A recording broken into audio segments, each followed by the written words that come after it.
Donell Harvin is with me now. He is the senior Homeland Security researcher for the RAND Corporation. He was also the chief of Homeland Security and Intelligence for the District of Columbia on January 6th. Donell, welcome. Thanks very much for being with us. We just heard Officer Harry Dunn emphasizing the importance of accountability surrounding January 6th. What does accountability look like to you? Well, I share the officer's sentiment, and I applaud him and his colleagues for not only staying the course in that day and protecting the Capitol, but also continuing the work. I know that they're struggling mightily with physical as well as emotional scars, and so we have to get accountability, not just for them, but for the American people.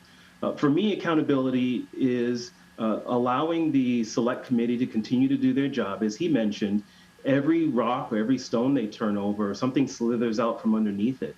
There's other investigations that are going right now, particularly in the DOJ OIG's office.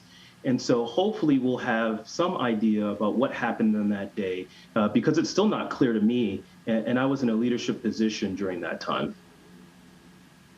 Yeah, can you just talk about that a bit more before we continue? Give us a sense, around this time last year, where were you and what was your primary job? So this time last year, I was the Chief of Homeland Security and Intelligence for DC government, which is the local government. And I specify that because often people conflate DC government with the federal government. In DC government, I ran the Fusion Center, which is Intelligence and Information Collection and Dissemination Center. There's a Fusion Center in every state, and I ran the one in DC. And so my job, as well as my team, was to collect and analyze threat information, share that with our local partners, as well as collaborate with our federal partners to make sure that we all had the same information and all had the same threat picture. So with that in mind, what have we learned about preparation for January 6th by D.C. law enforcement compared to that of federal law enforcement? Elaine, that's a great question, and there's clearly a juxtaposition here. I've been in public safety for 30 years, and in my entire career, I've never seen the locals more prepared for an incident than the federal government. It's generally the federal government that's advising, providing information and intelligence, and helping assist the state and local authorities with preparedness. On January 6th, it was turned completely on top of its head.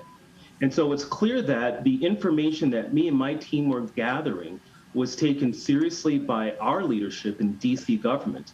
That's evident by the fact that you saw thousands of DC Metropolitan Police ready and available to respond to assist the Capitol in their time of need. I'd also point out to your viewers that federal buildings, the Capitol building specifically, is not within the jurisdiction of the local government, which means we're not responsible for the protection and the safety of those facilities. But we were postured in a manner to respond. And I will say that, and most of my colleagues would agree, had it not been for the DC Metropolitan Police and the efforts of our the local government, I believe that the Capitol would have fell that day. So is it clear to you now, looking back on it a year later, if you had that kind of sense of the intelligence, where the disconnect may have happened? And did anyone see things getting as bad as they did? Yeah, so I mean, hindsight is 20/20. Anything I would say now would be speculation, and I don't want to get ahead of the Select Committee. But I will tell you that the information that we got in the days and weeks leading up to January 6th was consistent, it was solid, and it was shared. And that information intelligence indicated that there would be a large amount of individuals coming to, participate in a First Amendment protected activity, but a subset of those individuals had more nefarious and dangerous and violent intentions. Individuals that we hadn't seen come to DC before, armed militia, violent radical extremist groups, and we knew they were coming. And so what happened with that information is still being looked at. But I will tell you and your viewers that January 6th was not an intelligence failure. It was a failure to heed the intelligence. A year later, what do you see as the legacy of the ideology driving the January 6th riot? This is something that many colleagues of mine and academics have looked at over the last year. And I'll share with you that my greatest fear is that January 6th becomes a distraction.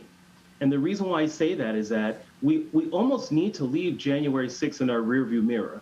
Just like when you're driving, you occasionally look in your rearview mirror to see what's behind you, but you really have to focus on what's in front of you. And what's in front of us, in my assessment, is as you mentioned, the ideology that allowed January 6th to occur is still out there. Violent rhetoric, separatist rhetoric, conspiracy theories, denial of an election, a fair, free election, all those things continue to stoke hate and division in our country, as the representative you had on before me mentioned. That's going to have a very dangerous effect. I think in the near term, for the midterm elections, certainly in 2024. The clock is ticking, and the battle is going to be taken back to the states and the local territories, as the representative mentioned. We've seen this online. The intelligence and the information suggests that these groups are just as active as they were before January 6th. They're recruiting, they're amassing their numbers, and they're plotting more violence. So let me ask you this in closing. Capitol security officers have presented a list of reforms aimed at altering the way law enforcement protects lawmakers.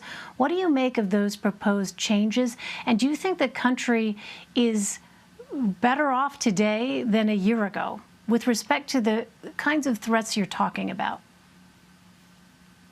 That's a wonderful perspective. I will tell you that in reviewing the recommendations that the newly sworn Capitol Police Chief has made, I think they're sound, particularly in the incident management, emergency management, as well as the intelligence function goes. I think a lot of those changes are long overdue. Unfortunately, we had to have the sacking, the storming of the nation's capital to have these occur. This is certainly not a time to slam or talk poorly about the beleaguered Capitol Police. As you know, in the report, they're overworked, they're overwhelmed, and they need our support. As far as whether we're safer off now than we were in January 6th, my perspective is a little bit more glum. I would say that we're not going to experience another January 6th in the manner that we did last year. I don't think that would happen again, but I do believe that those who perpetrated the violence on January 6th also won't wait to the last moment to try to interfere with a free and fair election.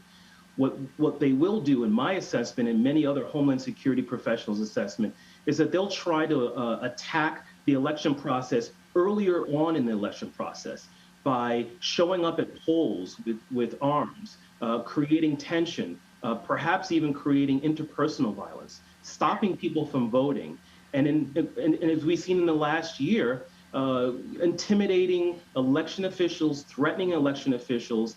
I think that's where you're going to see it. These groups have decentralized. They've kind of melted back to where they came from, and they're organizing at the state level. And so my parting remarks would be to the states and to the cities are to prepare yourself.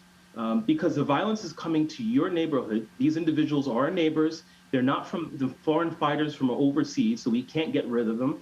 And they need to prepare themselves because if the U.S. Capitol, the seat of our democracy, wasn't ready for this type of violence, God knows what's going to happen when it goes back to the state and local level.